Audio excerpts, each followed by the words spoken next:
Magandang gabi mga kapatid. Patuloy po tayo sa ating mga pag-aaral dito sa ating programa Revelation of Hope. Ngayong gabi ang ating paksa ay ang paglalantad ng aklat ng Apokalipsis sa pinakamalaking panluloko sa kasaysayan. So, titignan natin ang mga bagay na nagkakaroon ng mga panluloko ng mga tao. Noong unang kapanahunan mga kapatid ay nakita natin na may mga tinuturo ng mga tao, mga dalubhasa, na sabi nila na ang mundo ay pinapalibutan ng araw, ng buwan at ng mga bituin.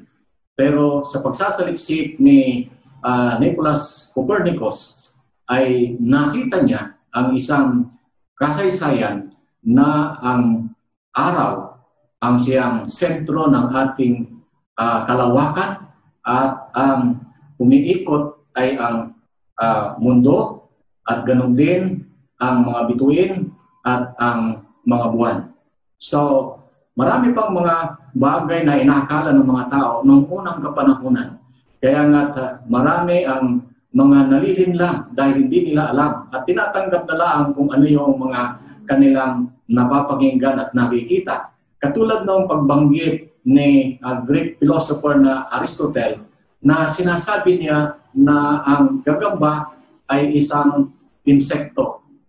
Hanggang sa isang pagkakataon ng paglabas ng isang geologist ay nakita niya ang isang bagay na si John Baptiste Lamarck ay nakita niya sa kanyang pagsasaliksik na ang gagamba ay hindi insekto kundi isang tinatawag nilang arachnida. Ito ay merong 8 mga paa. Ang mga insekto ay meron lamang mga 6 na mga paa. Kaya nga, ang ating buhay, mangyari din ba na kahit sa ating mundo ng relihiyon ay meron ding mga tinatawag na pagsunod sa mga tradisyon. Kung hindi doon sa mga paniniwala na lamang nila, ay ito rin ay nakakalusot sa ating kapanahunan. Dahil marami ang mga tao na merong pananampalataya o paniniwala hindi doon sa mga kautusan ng Diyos, kundi ang mga tradisyon o yung mga utos ng mga tao. Noong mga nakaraang araw at ating mga pag-aaral mga kapatid ay nasumpungan natin ang 10 kautusan. At nakita natin kung ano ang sinasabi ng Biblia. Kaya nga kung ito ay nasasaad sa Biblia ay paniniwalaan natin. Pero kung hindi ito nasasaad sa Biblia, ay hindi yan para sa atin. So, titignan natin ngayong gabi ang isang paghahayag ng isang malaking kasinungalingan. Bakit? Noong unang panahon, mga kapatid, doon pala ang sa langit na bayan ay sinasaad sa Biblia ng Apokalipsis na merong isang tao na ang kanyang ginagawa ay manlinlang. At sinimulan niya ang kanyang gawain doon sa langit na bayan. Pero itong taong ito ay hindi nagtagumpay. Itong manlilinlang na ito ay hindi nagtagumpay dahil ang Panginoong Hesus ay kanyang ginawa ang isang bagay. Masusumpungan yan sa Apokalipsis, Kapitulo 12, sa talatang 9. Ano ang sinasabi niya ng Apokalipsis? Ang sabi niya, at tinipon ang malaking dragon, ang matandang ahas, ang tinatawag na Diablo at Satanas, ang mandaraya sa buong sanlibutan. So, ang Panginoong Diyos ay kanyang itinapon itong si Satanas, itong si dragon, at patuloy niyang sinabi, siya ay itinapon sa lupa at ang kanyang mga anghel ay itinapon kasama niya. So, mga kapatid at mga minamahal, merong manlilinlang. Doon pa man sa langit ay itinapon ng Diyos ang manlilinlang na ito, na itong ang dragon, si Satanas kasama ang kanyang mga anghel. Dahil ang kanyang ginagawa mga kapatid hanggang sa ngayon dito sa lupa ay manlilinlang pa rin. At ano ang kanyang ginagawa? Ginagawa niya mga kapatid ang mga paglilinlang sa mga tao patungkol sa kautusan ng Diyos. Naalala natin nung isang gabi ay pinag-aralan natin ang kautusan ng Diyos. Sinabi niya ang mga kautusan ito at ibinigay niya para sa lahat ng mga tao. Pero itong si Satanas, mga kapatid, na manlilinlang, ginagawa niya sa mga tao na naniniwala sa 10 kautusan. Dahil dito sa 10 kautusan, mga kapatid, naririto ang sentro ng 10 kautusan, ang pagsamba sa ating Panginoong Hesus. Masusumpungan yan sa pang-apat na kautusan. Sinabi doon sa pang-apat na kautusan, sangayon sa ating napag-aralan kagabi, na ito naman ang ginagawa ni Satanas, mga kapatid. Ang kanyang binabaka ang mga anak ng Diyos na tumatalima ng 10 kautusan, lalo't higit ang ikapitong araw na pangilin. Sa ikapitong araw na pangilin ito yung binabaka ngayon ng kaaway. Kaya tinan natin, mga kapatid, ano ba sinabi sa atin ng 10 kautusan? Sa 10 kautusan sa Exodus 20 verses 8 to 10, makita natin ang sinabi ng ating Panginoong Diyos. Sabi niya, alalahanin mo ang araw ng Sabat upang ingatan itong banal. 6 na araw kang gagawa at iyong gagawin ang lahat ng iyong gawain. Ang Panginoong Diyos, mga kapatid, ay idiniin niya sa bawat isa sa atin, alalahanin. Anong alalahanin natin? Ang araw ng Sabat. Bakit? Patuloy niyang sinabi, ngunit ang ikapitong araw ay Sabat na Panginoon mong Diyos. Sabat sa Panginoon mong Diyos. So ang pang-7 araw, mga kapatid, ay Sabat sa Panginoon nating Diyos. Nakita natin sa ating pag-aaral sa nakaraan na ang ating Panginoong Hesus, nung siya ay narito sa lupa, ay kanyang tinalima at ipinangilin ang Sabat, ang 7 araw.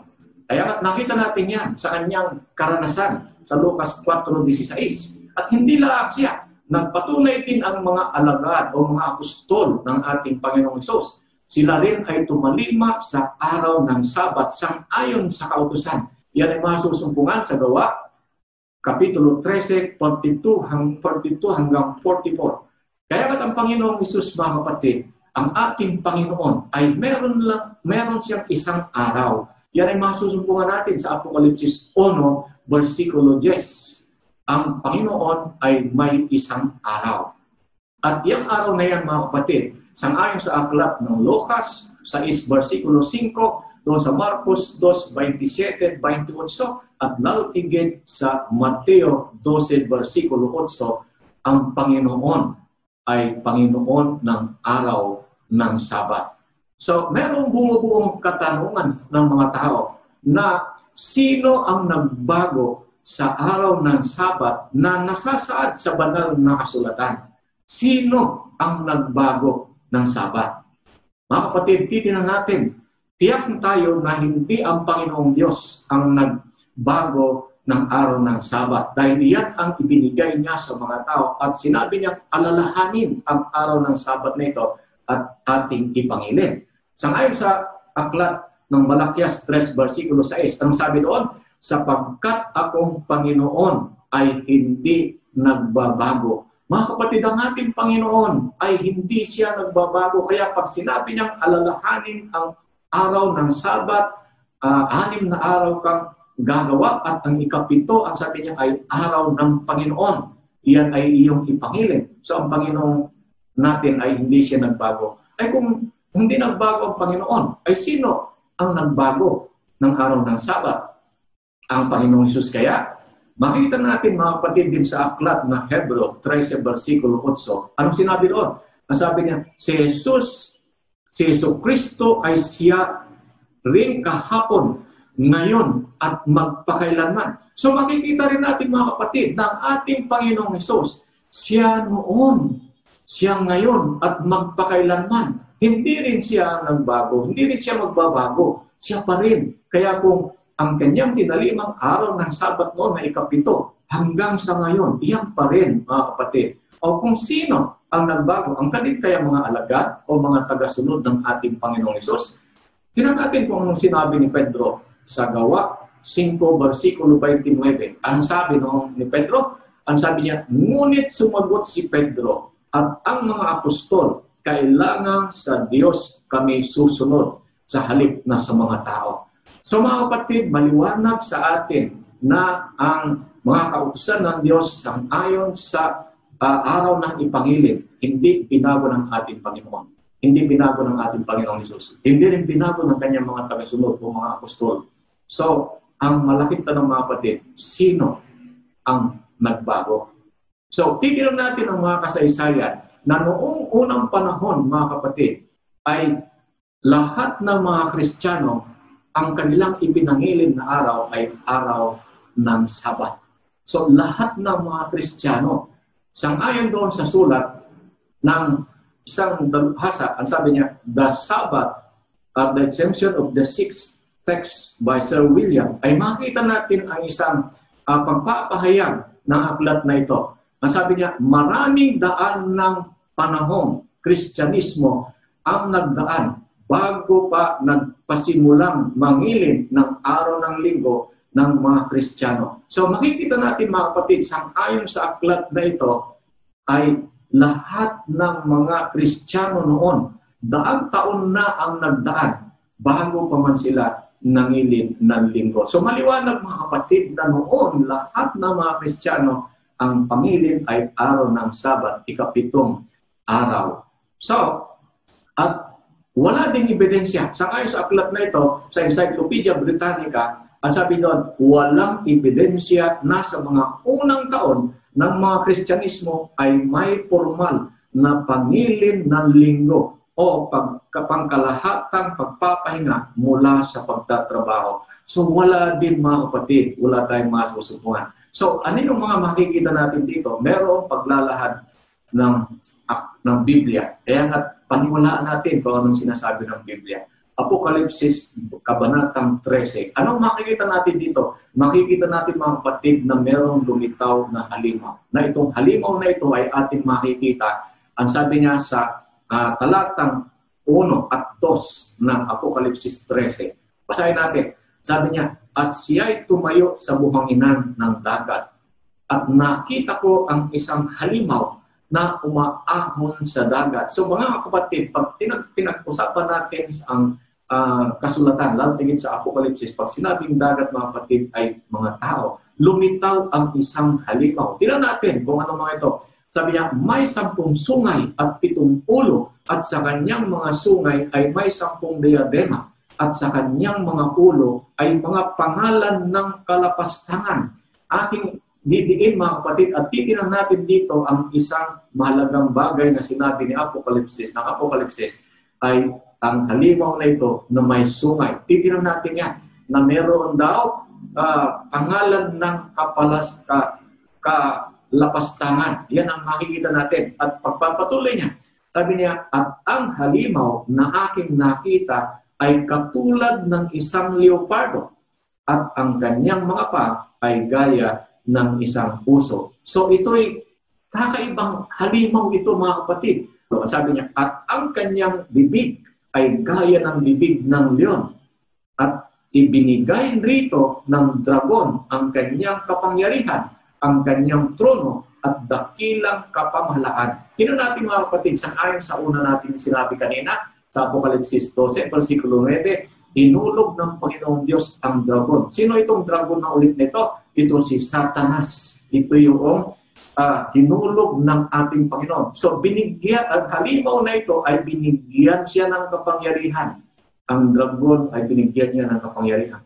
Ngayon, sang-ayon din sa aklat ni Daniel mga kapatid, ay merong sang-ayon siya sa halimaw na ito sa kanyang pagpapaliwanag. Ito ay natalakay na natin sa mga nakaraan nating pag-aaral at bigyan natin ulit ng kaunting balik-tanaw sang-ayon sa aklat ni Daniel, Kabanatang 7, at doon din mamaya sa 2 ay makikita natin. Sabi niya, sinabi ni Daniel, nakita ko sa aking pangitain sa gabi at narito ang 4 na hangin ng langit na umihip sa malaking dagat. Sabi niya, at 4 na malalaking halimaw na magkakaiba ang umahon mula sa dagat. So, 4 na mga halimaw, mga kapatid. May magkakaibang mga halimaw ito. Titinan lang natin, nabanggit na natin ito sa ating mga pag-aaral, itong mga halimaw na ito. Bagamat, sabi ko nga, ay kaunti natin tingnan pansin ulit. Sa talatang 17 ng kapitulo 7 ng Daniel, patuloy na sinabi, ang 4 na malaking halimaw na ito ay 4 na hari na lilitaw mula sa lupa. So, titinan natin mga kapatid na sinabi dito na ang apat na mga malalaking halimaw na ito, ang sabi niya ay lilikaw mula sa lupa. So, itong mga apat na mga halimaw na ito ay merong paghahambing at paghahalintulad sang-ayon sa ipinakita ng Panginoong Diyos kay Daniel doon sa panaginip ni Haring Nabucodonosor. Balikan natin mga kapatid ang Daniel 2 na itong si Haring Nabucodonosor noon ay gusto niya ihayag ang kanyang kapangyarihan na siya lamang ang pwedeng worship ng mga tao. Kaya nga sa kanyang panaginip ay nakakita siya nagtayo ng isang malaking rebulto o imahe. At dito mga kapatid, ang imaheng ito, sang-ayon sa Daniel, ay kanyang ipinaliwanag. Ipinaliwanag ng Panginoong Diyos kay Daniel at ito ang kanyang pagpapahulugan. Ang imaheng ito mga kapatid na malaki ay merong ulong ginto. Balikan natin sa ating pag-aaral sa nakaraan, ang ulong ginto ay kinakahintulad o tinatayo ng Babylonia. Ang kanyang katawan, mga kamay ay mga pilak, ang sabi niya. Ang kanyang mga kamay, katawan ay pilak. At ito, ang sabi niya, ang Medo-Persia. At ang sabi niya, ang hitang tanso ay iyan din ay ang Grisya. At ang pang-apat ay ang Roma na binting bakal. At itong binting bakal na ito ay merong 2 paa. Ang sabi niya, at itong 2 paang ito ay merong 10 daliri. At ito ay nagpapakalintulad, mga kapatid, ng Europa. So, titignan natin sa kanyang pagbabaybay ulit. Ang sabi niya ay sa isang bagay o isang panig ay nakita niya ang isang simbolo ulit na ang Babylonia ay leon, ang Medo-Persia ay uso, ang Grisya, leopardo, ang Roma ay ang siyang dragon. So, nakita natin, mga kapatid, kanina, yung ating pagkakahalintulad doon sa sinabi ng Daniel 13 na binigyan siya ng kapangyarihan. Lumitaw ang halimaw na ito at binigyan siya ng kapangyarihan.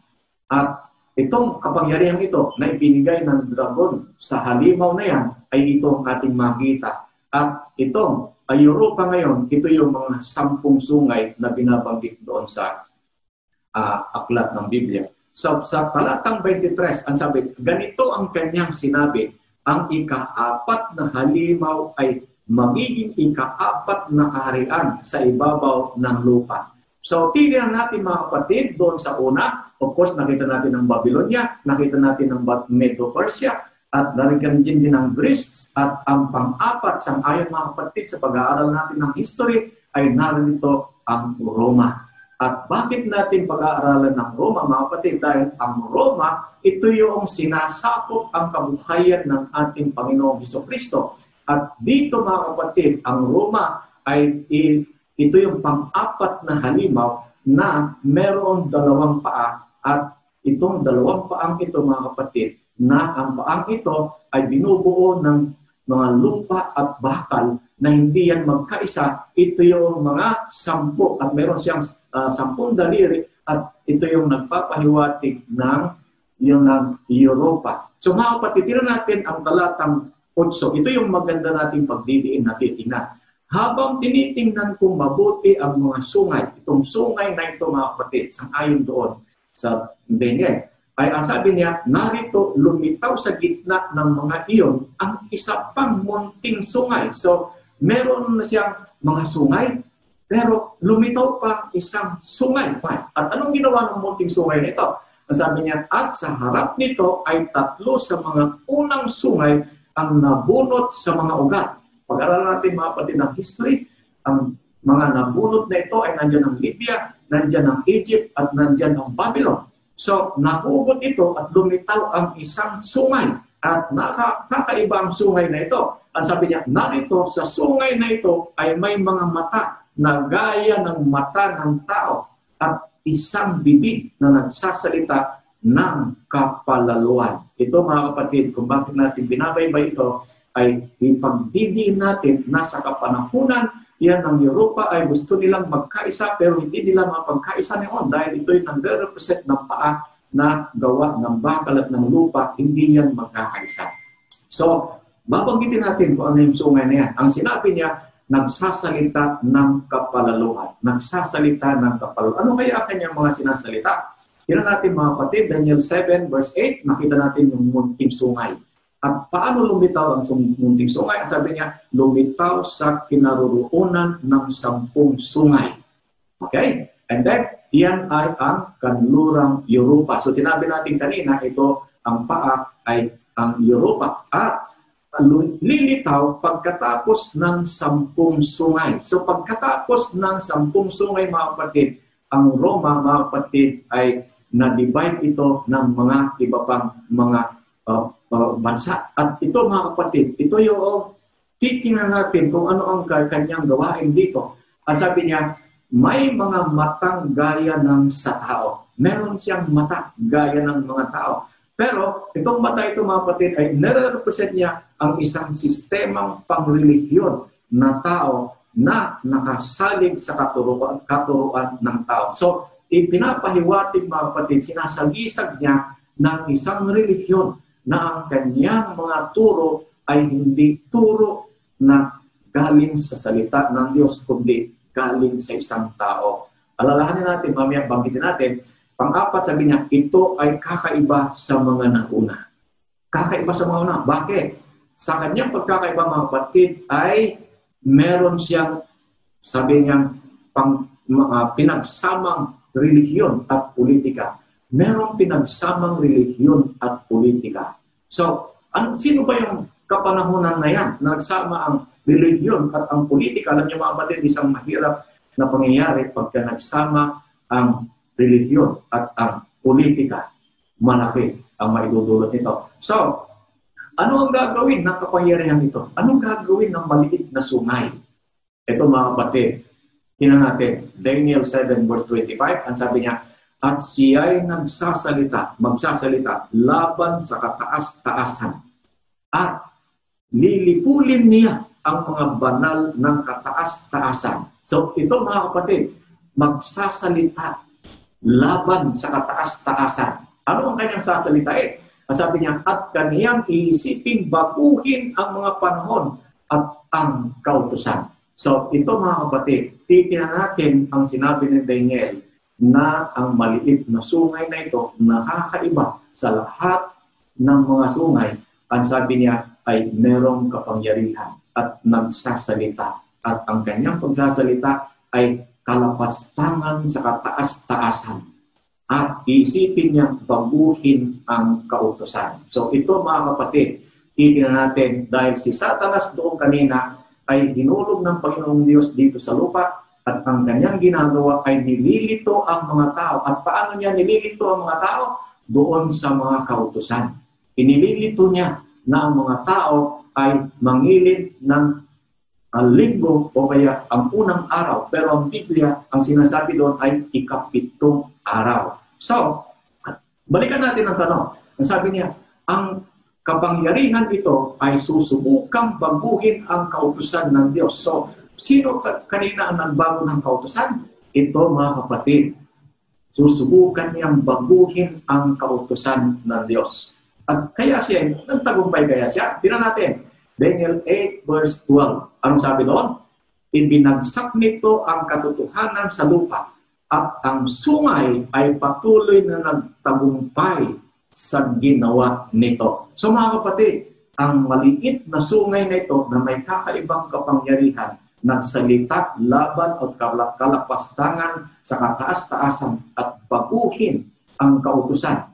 Mga kapatid, ito na patuloy na magtatagumpay. Nagtagumpay kaya sa pagbabago ng kautusan. So, tingnan natin, paano naganap ang pagbabago mula sa Sabat? Sa alam natin, mga kapatid, ang Sabat kanina ay ang ikapitong araw ayon sa Biblia. At ang Sabat na ito ay nilipat patungong linggo. Paano nagawa? Tingnan natin, ang pagbabago mula sa Sabat patungong linggo, unti-unting naganap sa pagdaan ng panahon. So, tingnan natin, mga kapatid, noong unang panahon, ulitin natin, lahat ng mga Kristiyano ay nangihilin sa araw ng Sabat, ikapitong araw. Ngayon lumitaw ang munting sungay na ito na meron siyang kapangyarihan na magsasalita ng kalapastangan sa kataas-taasan at baguhin ng kautusan. Ito ngayon. Tingnan natin ang patutuo. Ang sabi niya, ang Biblia ay nasumpungan natin kung anong sinasabi about Sabbath. Tinin natin ang encyclopedia. Ang Bible Encyclopedia, page 501, ito ang sinasabi. Sabbath, isang Hebreong salita na nangahuhulugang kapahinahan. So, ang Sabbath, ang sabi ito ay ang kahulugan ay kapahingahan. Ano naman ang linggo? Ang sabi niya, linggo ay pangalang ibinigay ng mga pagano o hindi Kristiyano para sa unang araw ng isang linggo. So dito mga kapatid, sa Bible Encyclopedia, makikita natin ang isang katotohanan na ang salitang Sabbath sa Hebreo ay araw ng kapahingahan. At ang linggo ay ang unang araw. Sang-ayon sa mga Kristiyano noon ay binabanggit ang araw na yan ay linggo. So, ang ikapitong araw, Sabat, ang unang araw ay linggo. Pero ang sabi ng Panginoon, alalahanin mo ang araw ng Sabat. 6 na araw magtrabaho ka, ikapito ay iyong ipangilin. Araw yan ng Panginoon. So, paano pinagkaisa noon ang mundo doon sa kapanahunan ni Constantine the Great, mga kapatid? Maalala natin na meron siyang ginawang batas upang pagkaisay ng imperyo. Pero ito mga kapatid, nagtagumpay kaya siya sa kanyang ginawa? Tingnan natin, Constantine, Roman Emperor sa panahon ng AD 306 hanggang 337. Ano ang kanyang ginawa para mapagkaisa niya ang kaniyang imperyo? Ito mga kapatid, napulog siya ng isang kautusan. At yung kautusan ito yung kabuuan at panimula ng pagbabago ng mga pangilin. Sabi niya sa aklat ni Constantine, mababasa natin ito sa AD 321 na sa kagalang-galang na araw ng araw ay pagpahingahin ang mga maestrado at mga taong naninirahan sa mga lungsod at isara ang lahat ng mga tindahan. So ito mga kapatid ang simulang ginawa ni Constantine the Great. Sinabi niya dahil sa kanyang kapanahunan noon ay meron siyang kapangyarihan. Bakit? Naghanid noon ang panahon ni Constantine ang simbahan at ang pamalahan. Kaya nga't magawa nila kung ano yung kanilang mga gustong magawin. At naituro din nila kung ano yung gusto nilang ituro sa mga tao na walang pagkakaroon ng problema. So, ano ang sinabi ng Catholic Word?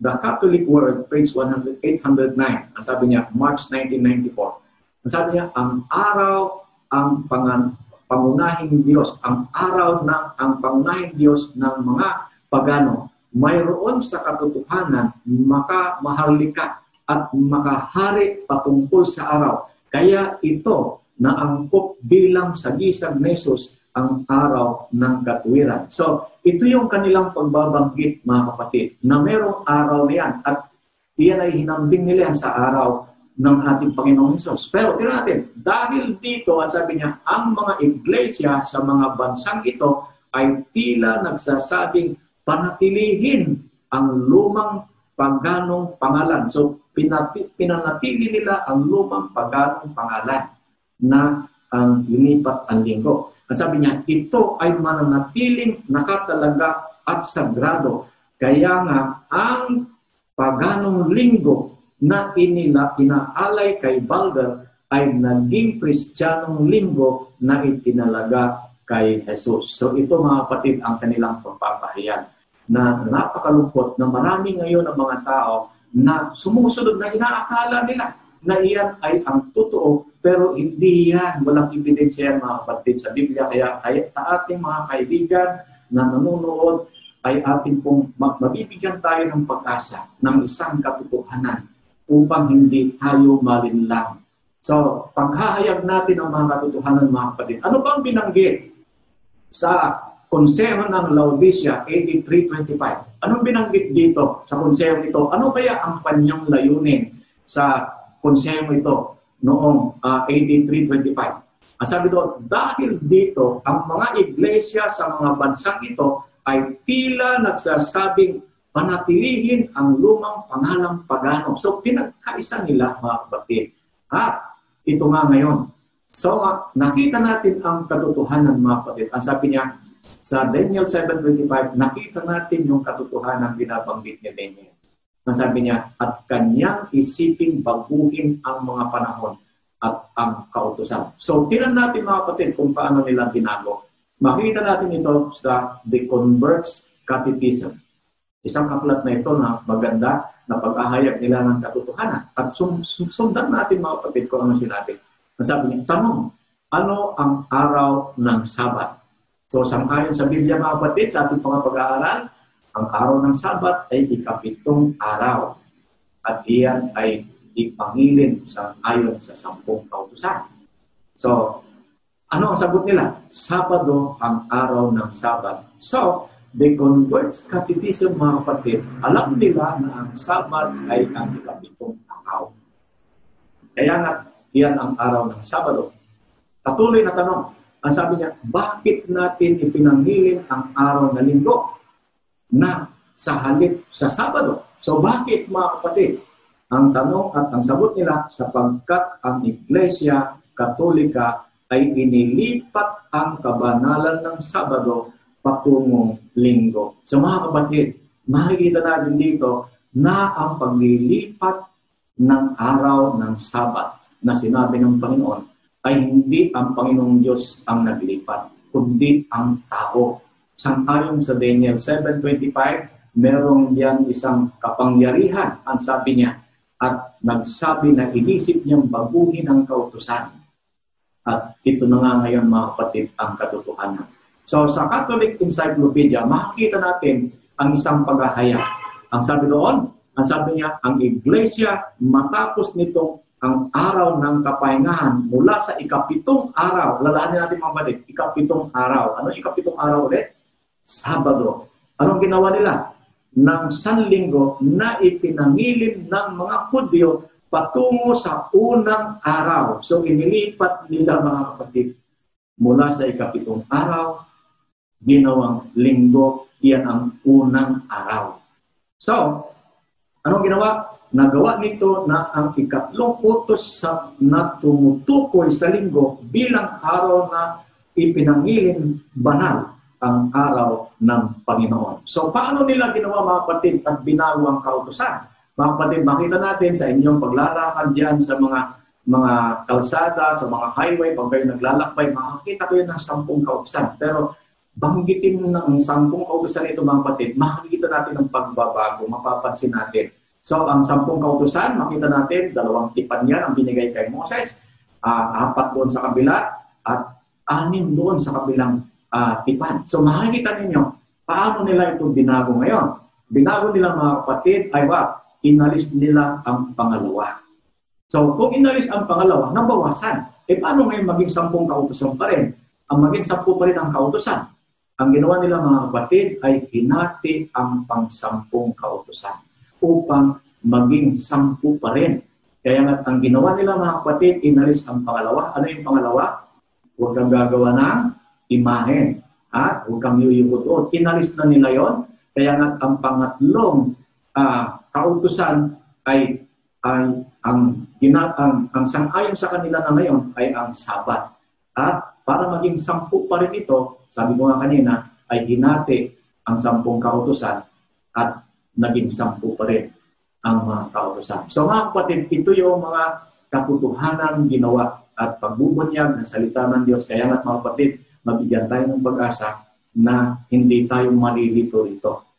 Ang katotohanan ay nakita natin, hindi ang Diyos ang nagbago ng araw ng Sabat, kundi ang mga tao. Dahil ang Panginoong Diyos, ang sabi niya, hindi ako magbabago. Ang Panginoong Isus, ang sabi niya, ako noon, ako ngayon, hanggang sa hinaharap, ako pa rin, hindi ako magbabago.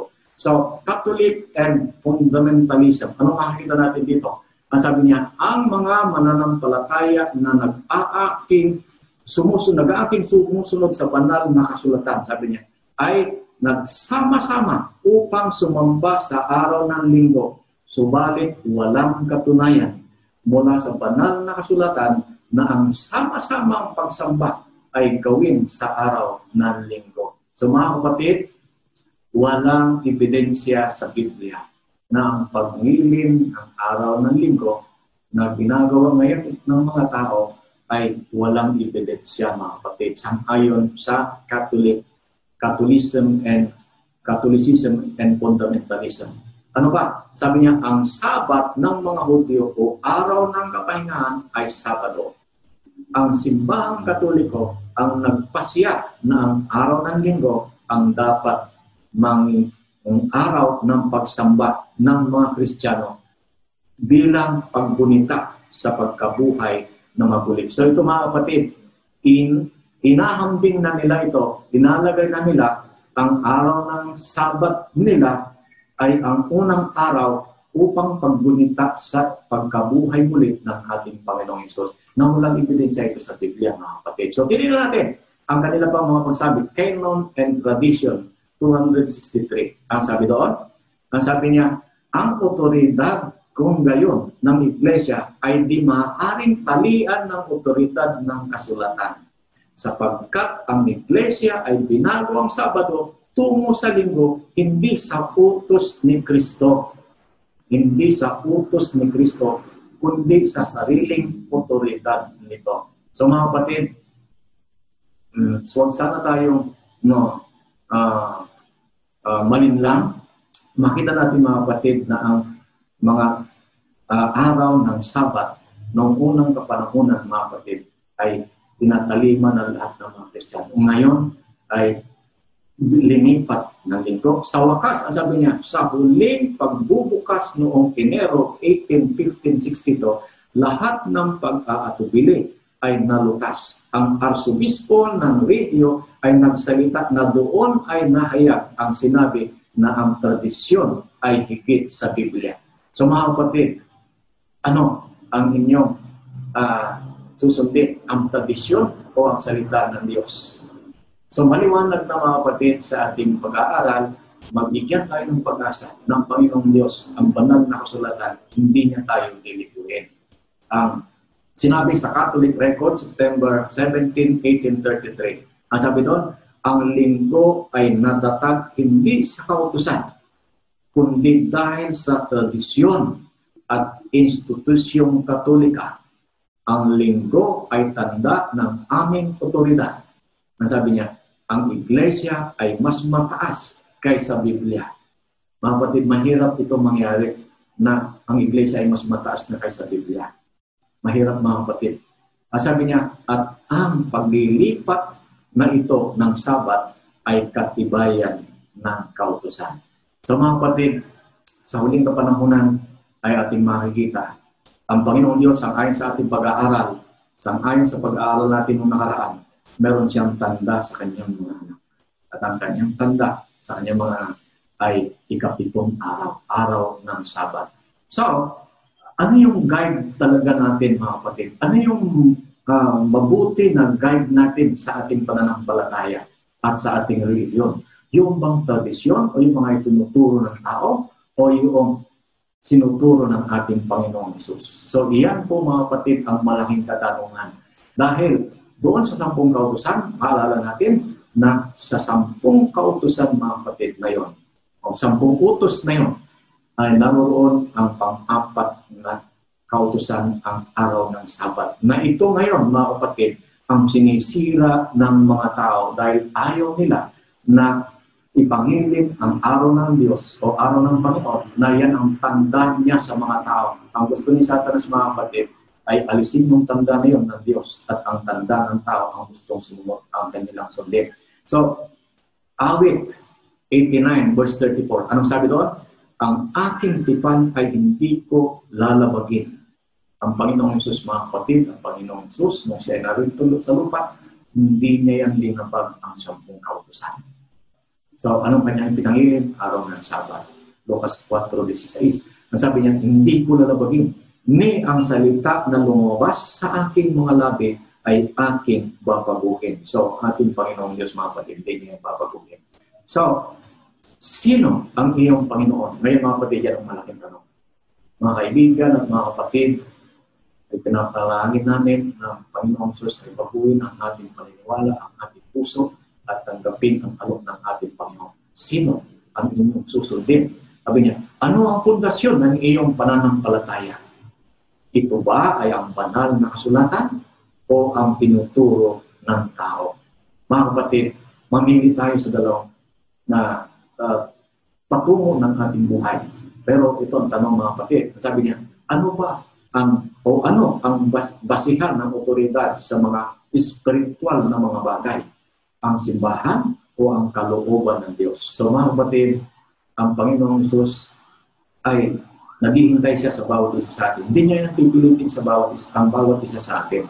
Dahil ang Panginoong Hesus, pagdating ng kanyang kapanahunan, alalahanin natin mga kapatid, binigyan niya tayo ng 10 kautusan. Ibinigay niya ang 10 kautusan para sa mga tao. Ito ang mag-guide sa atin. Ito ang magdadala sa atin ng tamang landas patungo sa ating pananampalataya at sa ating Panginoong Hesus. Dahil ang Panginoong Hesus, mga kapatid, pagka hindi siya natin sundin o pagka hindi natin sundin siya at sundin natin ang tao, mga kapatid, anong sabi ng Biblia? Pagka sinusunod natin ang tao, anong sabi ng Panginoon? Doon sa Marcos 7, versikulo 7, at sabi niya, datapwat walang kabuluhan ang pagsamba nila sa akin, na nagtuturo ng kanilang pinakaaral ng mga utos ng mga tao. Mga kapatid, bigyan kayo ng pag-asa.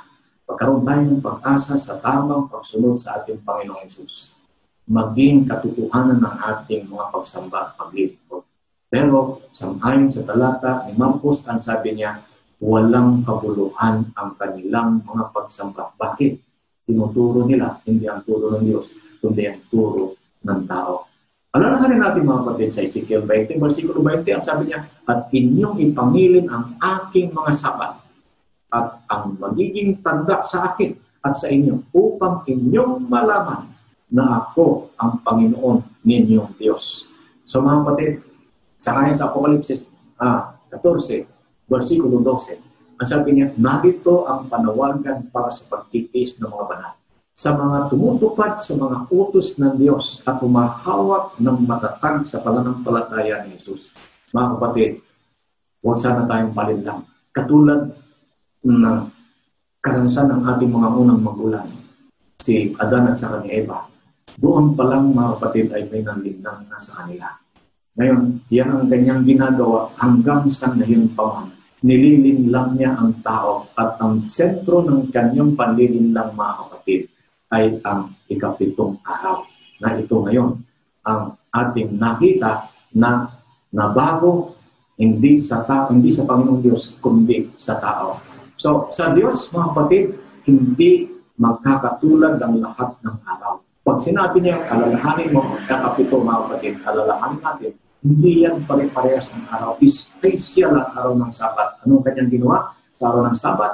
Sabi niya, pinakabanal, ipinangilin, at iyan mga kapatid, ang pinakamagandang ginawa ng ating Panginoong Hesus sa araw ng Sabat. Hindi niya ginawa sa unang araw, hindi niya ginawa sa pangalawa, hindi niya ginawa sa pangatlo, kundi sa pang-pitong araw. So, ang ating guide mga kapatid, piliin natin, ang sabi niya, ang banal na kasulatan o ang tradisyon.